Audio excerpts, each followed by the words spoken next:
You got a good phone call, Gia? Most likely. Let's see. You, I wouldn't tell you a bag of dog. Do not call me back again. Hi, I am Gia Riddell. I am a leads manager.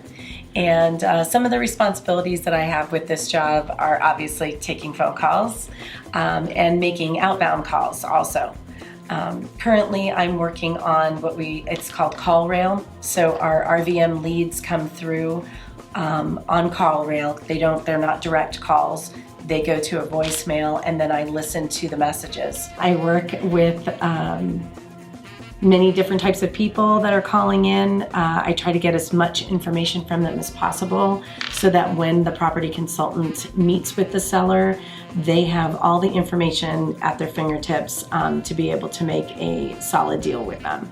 So that's extremely important as far as I'm concerned, is getting numbers out of them, but also establishing enough of a rapport that I can really kind of delve into what's going on in their situation right now. Are they distressed? How quickly they'd like to sell, and where they are in the scheme of things.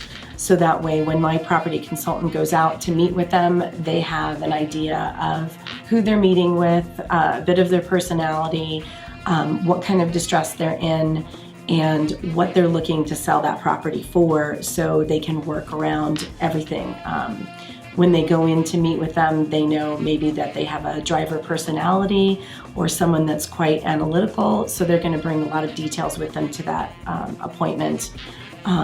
Know how quickly they're going to need to get right down to numbers versus chit-chatting with someone that might be more of a slower lead and need to talk more with them. So I try to get as much information as possible when I'm talking to them. I mean, you're dealing with people that are going through a difficult time in their lives. A lot of the people that are calling us are distressed, and so you need to kind of have that finesse when you're talking to them, and that the careful tact when you're speaking with them, because they are going through a difficult time. And some of them don't want you to know that, so you kind of have to read in between the lines with those sellers.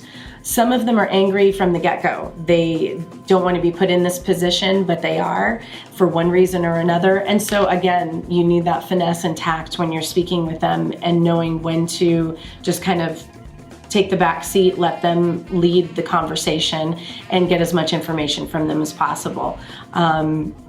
Some of them have an expectation that we're just going to give them cash as much as we possibly can, and they think that they're going to get retail when they hear a cash offer. So again, you don't want to give too much information out, but you do want to let them know, as far as their expectation, that they're not going to get this top dollar amount when they meet with us, but they are going to get a fair offer. So as far as the worst phone call that I've ever had, I would say mainly, luckily, my calls that are kind of abrasive are coming through voicemail. So they're foul, they use bad language, they just are angry, of course, because some of them have reason to be, or some of them are just angry people. So with those, obviously you just brush it off, don't take it personally, and don't call them back. Excuse me. So my setup is I am very visual, and because I'm having to look at so much when I'm scheduling an appointment or when I'm talking to a seller or investigating a seller, because a lot of this is investigative work, I like to have two screens here. So I have Podio, my appointments on one screen, and Podio, my seller leads on this screen. So that when I am talking to a seller and I'm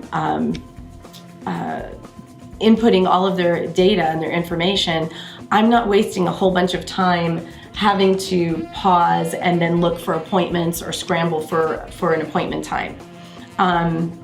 One of the things that I try to do is that a lot of these people that are calling in, not only are they distressed, but they're pressed for time. So I'm trying to make it as quickly as possible for them, that I'm not like saying, okay, hold on a minute while I try and open up my appointments. That's why I like the two screens. Not only do I have my appointments on the screen, but I also use my Monsoon to look up properties and see available comps and get some data on the person that I'm talking to. So I'll have that open on a tab. I have Redfin so that I can determine if this property is listed or has an MLS. So I don't send a property consultant that might also be a realtor out to a property that has an MLS. And then I also have Zillow usually open on another tab. If I can't find any comps, I will use Redfin and Zillow to come up with something that's near a comp as I can get. So that's what I have open on this screen. And Slack is how we talk to each other in our whole program here. So I have Slack open so that I can see leads that are coming in, and I can talk to my coworkers if needed.